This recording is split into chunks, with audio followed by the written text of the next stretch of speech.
இது மகிமை நேரம். கர்த்தரும் இரட்சகருமாகிய இயேசு கிறிஸ்துவின் இடையினேற்ற நாமத்தினாலே மகிமை டிவி நேயர்களை நான் வாழ்த்துகிறேன். இந்த நாளிலும் மகிமை நேரம் நிகழ்ச்சியின் மூலமாக கர்த்தருடைய வார்த்தைகளை தியானிப்பதிலே நான் மகிழ்ச்சி அடைகிறேன். கர்த்தர் நமக்கு துணை செய்கிறார் என்பதை குறித்து நாம் தியானித்து வருகிறோம். கர்த்தர் நம்மோடு கூட இருந்தால், நமக்கு துணையாளராக இருந்தால் நம்முடைய வாழ்க்கை எப்படி இருக்கும், என்னென்ன ஆசீர்வாதங்கள் நன்மைகள் கிடைக்கும் என்பதை தியானித்தோம். கர்த்தர் நமக்கு துணையாக இராவிட்டால் நமக்கு என்னென்ன சோதனைகள், என்ன அழிவுகள் வரும் என்பதை குறித்து தியானித்தோம்.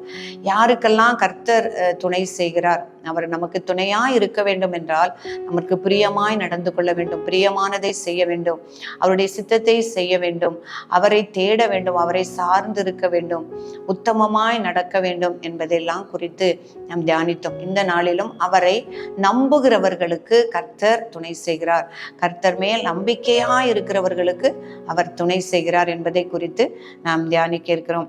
115 சங்கீதம் 9 இஸ்ரவேலே கர்த்தரை நம்பு, அவரே அவர்களுக்கு துணையும் அவர்களுக்கு கேடகமுமாய் இருக்கிறார்.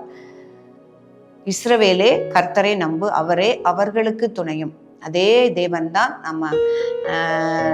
நாம் நம்பும் பொழுது நமக்கு துணையும் அவர் கேடகமுமாய் இருக்கிறார் என்று எழுதியிருக்கிறார். அதில் தொடர்ந்து வாசிக்கும் பொழுது, ஆரோன் குடும்பத்தாரே கர்த்தரை நம்புங்கள், அவரே அவர்களுக்கு துணையும் கேடகமாய் இருக்கிறார். கர்த்தருக்கு பயப்படுகிறவர்களே கர்த்தரை நம்புங்கள், அவரே அவர்களுக்கு துணையும் கேடகமுமாய் இருக்கிறார். அப்போ கர்த்தருக்கு பயப்படுகிற பிள்ளைகள், அவருடைய விசுவாசிகளாய நாம் அவரை நம்பும் பொழுது, முழுமையாக நம்பும் போது அவர் நமக்கு துணையா இருக்கிறார்.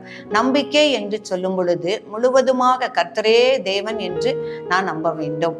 அன்று எலியா சொன்னது போல, கர்த்தர் தெய்வமானால் கர்த்தரை சேவியுங்கள், பாகால் தெய்வமானால் பாகாலை சேவியுங்கள், 2 நினைவுகளால் நீங்கள் ஏன் குந்தி குந்தி நடக்கிறீர்கள் என்று சொன்னபடி நாம் கர்த்தரையே சேவிக்கும் பொழுது, அவருடைய வார்த்தைகளை அறிந்து அதற்கு கீழ்ப்படிந்து நாம் நடக்கும் பொழுதுதான் கர்த்தர் நமக்கு துணை செய்கிறார். எந்த சூழ்நிலையிலும் கர்த்தர் எனக்கு துணை செய்வார், நான் மனுஷரை நம்ப மாட்டேன் என்று நாம் உறுதியாய் இருக்கும் பொழுது கர்த்தர் நமக்கு துணை செய்வார்.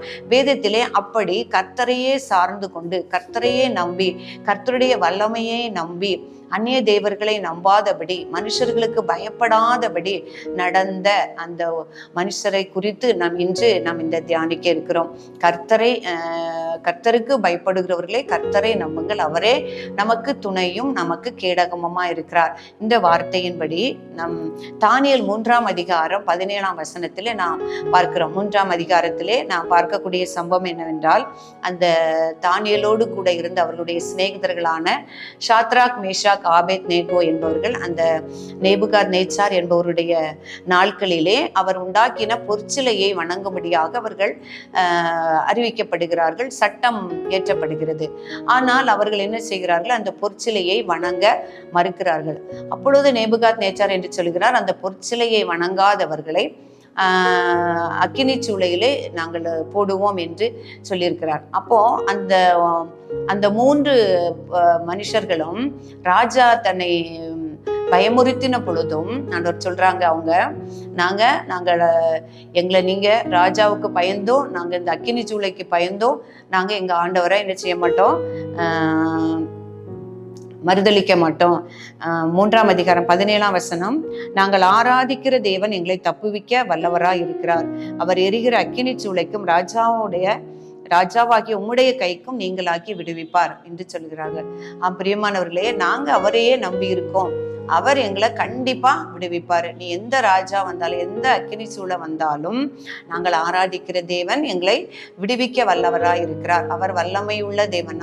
ஏற்கனவே நாம் வாசித்தோம், அவரை உண்மையாய் பற்றி கொள்ளுகிறவர்களுக்கு தன்னுடைய வல்லமையை வெளிப்படுத்தும்படியாக பூமி எங்கும் அவருடைய கண்கள் சுற்றி திரிகிறது என்று பார்க்கிறோம். தன்னை தேடுகிறவர்களை, உண்மையாய் சேவிக்கிறவர்களுக்கு தன்னுடைய வல்லமையை வெளிப்படுத்தும்படியாக. அப்போ தன்னையே நம்பி இந்த புருஷர்கள் என்ன சொல்றாங்கன்னா, நாங்கள் ஆராதிக்கிற தேவன் எங்களை விடுவிப்பார் என்று நம்பிக்கையோடு அவங்க அறிக்கையிடுகிறார்கள். அவர்களை வெட்கப்படுத்தாத தேவன் அவர்களை அந்த அக்கினி சூளையிலிருந்து விடுவித்தார் என்று பார்க்கிறோம். அப்போ அவர் துணை செய்கிறார். அந்த நேபுகாத் நேச்சாருடைய கண்களினால் பார்க்கிறார். அந்த அக்கினி சூளையிலே நம்ம போட்டவங்க 3 பேரு, ஆனா அதுல இருந்தவங்க 4 பேரு. 4வது உலாவுகிறவர் தேவர் குமாரனுடைய சாயலா இருக்கிறாரே என்று பார்க்கிறார். பிரியமானவர்களே, அந்த தன்னை உறுதியாய் பற்றி கொண்டு தம்மேல் நம்பிக்கையாய் இருக்கிற அந்த புருஷருக்கு, நான் ஆராதிக்கிற தேவன் என்னை விடுவிக்க வல்லவராய் இருக்கிறார் இன்னும் சொல்றாங்க. அவர் விடுவிக்காமல் போனாலும் நீர் நிறுவின இந்த பொற்சிலையை நாங்கள் பணிந்து கொள்ள மாட்டோம் என்று ஆண்டவர் சொல்லியிருக்கிறார். உன் தேவனாகிய கர்த்தர் ஒருவரே கர்த்தர், அவர் ஒருவரே ஆராதனை செய்வாயாக, அவர் ஒருவனே தொழுது கொள்வாயாக என்று எழுதியிருக்கிற அந்த கற்பனையை மீறாதபடிக்கு அவர்கள் உறுதியாக நின்றது நிமித்தம் கர்த்தர் அவர்களுக்கு துணை செய்தார்.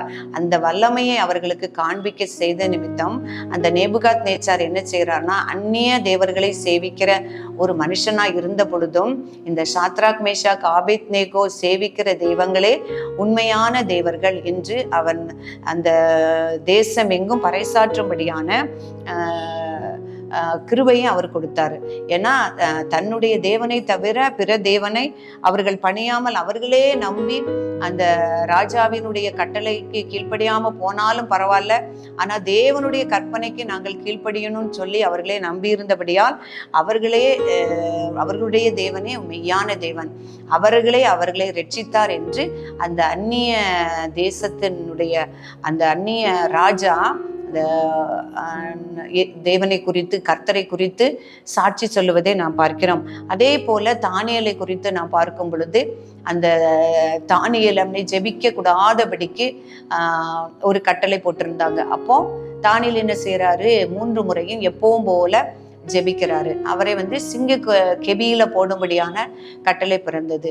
அவர் அதுக்கு பயப்படலை. ஆனா சிங்க கெபியில போடும் பொழுதும் அவரை போட்ட அந்த தரியு ராஜா வராரு. ஆண்டவரே, தாவீதே, இந்த தானியேலே, நீ இடைவிடாமல் ஆராதிக்கிற தேவன் உன்னை தப்புவிக்க வல்லவரா இருந்தாரா அப்படின்னு சொல்லி கேட்கிறாரு. பிரியமானவர்களே, அவனுக்கே தெரியுது, அவன் இடைவிடாமல் ஆராதிக்கிற தேவன் வல்லமை உள்ள தேவன். அவரையே நம்பி இருக்கிறபடியால் அவன் நிச்சயமாய் விடுவிப்பார் என்று அவன் நம்பி இருக்கிறான். அந்த ராத்திரியில அவன் கீத வாத்தியங்கள் எதையுமே நாடாதபடிக்கு அவன் தூக்கமில்லாமல் இருந்தான். விடுவதற்கு முன்பே எழும்பி அந்த கெபிக்கு, சிங்கத்தினுடைய கெபிக்கு நேரே ஓடி அவனை சத்தமாக கூப்பிட்டான் என்று பார்க்கிறோம். தானியேலே, ஜீவனுள்ள தேவனுடைய குமாரனே, நீர் ஆராதிக்கிற தேவன் உன்னை தப்பிவிக்க வல்லவரா இருந்தாரா என்று நான் பார்க்கிறோம். பிரியமானவர்களே, அவரே நம்பி அவரையே சார்ந்து உறுதியாய் நின்ற பிள்ளைகளுக்கு துணை செய்து அவருடைய வல்லமையை வெளிப்படுத்த தேவன் உண்மையும் நீதி உள்ளவராய் இருக்கிறார். இதை கேட்டுக்கொண்டிருக்கிற ஒவ்வொரு பிள்ளைகளையும் இயேசு கிறிஸ்துவின் நாமத்தினாலே நான் வாழ்த்துகிறேன். பிரியமானவர்களே, எத்தனையோ நேரங்களை செலவிட எத்தனையோ சூழ்நிலைகள் இருந்த பொழுதும் இந்த மகிமை நேரம் நிகழ்ச்சியை காணும்படியாக, கர்த்தருடைய வார்த்தைகளை கேட்கும்படியாக அமர்ந்திருக்கிற ஒவ்வொருவருக்காகவும் நான் ஜெபிக்கிறேன். இந்த வார்த்தையை கேட்டுக்கொண்டிருக்கிற உங்களுக்கும் தேவன் துணையாக இருக்கிறார். அவர் நம்மோடு கூட இம்மையிலும் அருமையிலும் துணையாக இருக்க வேண்டும் என்றால் நாம் அவர்களை உண்மையும் உத்தமமாய் சேவிக்க வேண்டும். உண்மையை உத்தமமாய் நாம் நடந்து கொள்ள வேண்டும். அவரை விட்டு விடாமல் நாம் பற்றிக்கொள்ள வேண்டும். அவரை உறுதியாய் பற்றிக்கொள்ள வேண்டும். தானியேலை போல, சாத்ராக் மேஷாக் ஆபேத்நேகோவை போல உறுதியாய் பற்றிக்கொள்ள வேண்டும். ஆசா ராஜா தேடினது போல நாம் அவரை அனுதினமும் அவரை தேட வேண்டும். தாவீதை போல அவரையே பற்றி கொண்டு இருப்போமானால் அவர் நமக்கு துணையாக இருப்பார். நாம் ஜெபிப்போமா? பரிசுத்தமுள்ள எங்கள் அன்புள்ள ஆண்டவரே, பரிசுத்தர் பரிசுத்தர் பரிசுத்தர் என்று போற்றப்படுகிறவரே, உம்மை துதிக்கிறோம் அப்பா, உம்மை ஸ்தோத்திரிக்கிறோம் ஆண்டவரே. இந்த மகிமை நேர நிகழ்ச்சியின் மூலமாக உடைய வார்த்தைகளை தியானிக்க அடியாளை எடுத்து நீர் பயன்படுத்தினரே, உமக்கு நன்றி தகப்பனே. என்னை மறைத்து தகப்பனே, பரிசுத்த ஆவியானவர் இடைபடும்படியாய் செபிக்கிறேன். உம்முடைய வார்த்தை ஒன்று மீனிலே தரையிலே விழாது என்ற வார்த்தையின்படி அவைகள் 60, 30, 100 பலன் கொடுக்க கர்த்தர் உதவி செய்யும்படியாய் செபிக்கிறேன் சுவாமி. ஆண்டவரே, எல்லா நேரங்களிலும் இந்த உம்முடைய வார்த்தையை கேட்கும்படியாக வாஞ்சியோடு வந்திருக்கிற பிள்ளைகளை கர்த்தருடைய நாமத்தினாலே பிள்ளைகளை வாழ்த்துகிறேன். ஆண்டவரே ஸ்தோத்திரம், உடைய கிருபை பிள்ளைகளை சூழ்ந்து கொள்ளும்படியாக ஜெபிக்கிறேன். இந்த வார்த்தையின் மூலமாக நீர் அவர்களுக்கு துணையாக இருந்து கடைசி பரியந்த உம்மை பற்றி கொண்டு உமக்கு பிரியமாய் வாழவும், உத்தமமாய் சேவிக்க, உண்மையே பற்றி கொள்ளவும், உம்மை தேடவும் கர்த்தர் உதவி செய்யுங்க. ஆபத்து நாளிலும் இருளான சூழ்நிலையிலும் ஆண்டவரே சத்துருக்கள் வரும் பொழுதும் கர்த்தர் எங்களுக்கு துணை நின்று ஆண்டவரே எங்களை பலப்படுத்தி வழி நடத்தி ஆண்டவரே முடிவு பரியந்தம் எங்களோடு கூட இருந்து நித்திய ராஜ்யத்தில் நீர் சேர்க்கும்படியாய் நாங்கள் செபிக்கிறோம் சுவாமி. ஆண்டவரே உம்முடைய நாமத்தை உயர்த்துகிறோம், மகிமைப்படுத்துகிறோம். நீர் ஒருவரே மகிமைப்படுவீராக. சகல துதி கன மகிமை ஒருவருக்கே செலுத்துகிறோம். இயேசு கிறிஸ்துவின் நாமத்திலே ஜெபிக்கிறோம் நல்ல பிதாவே.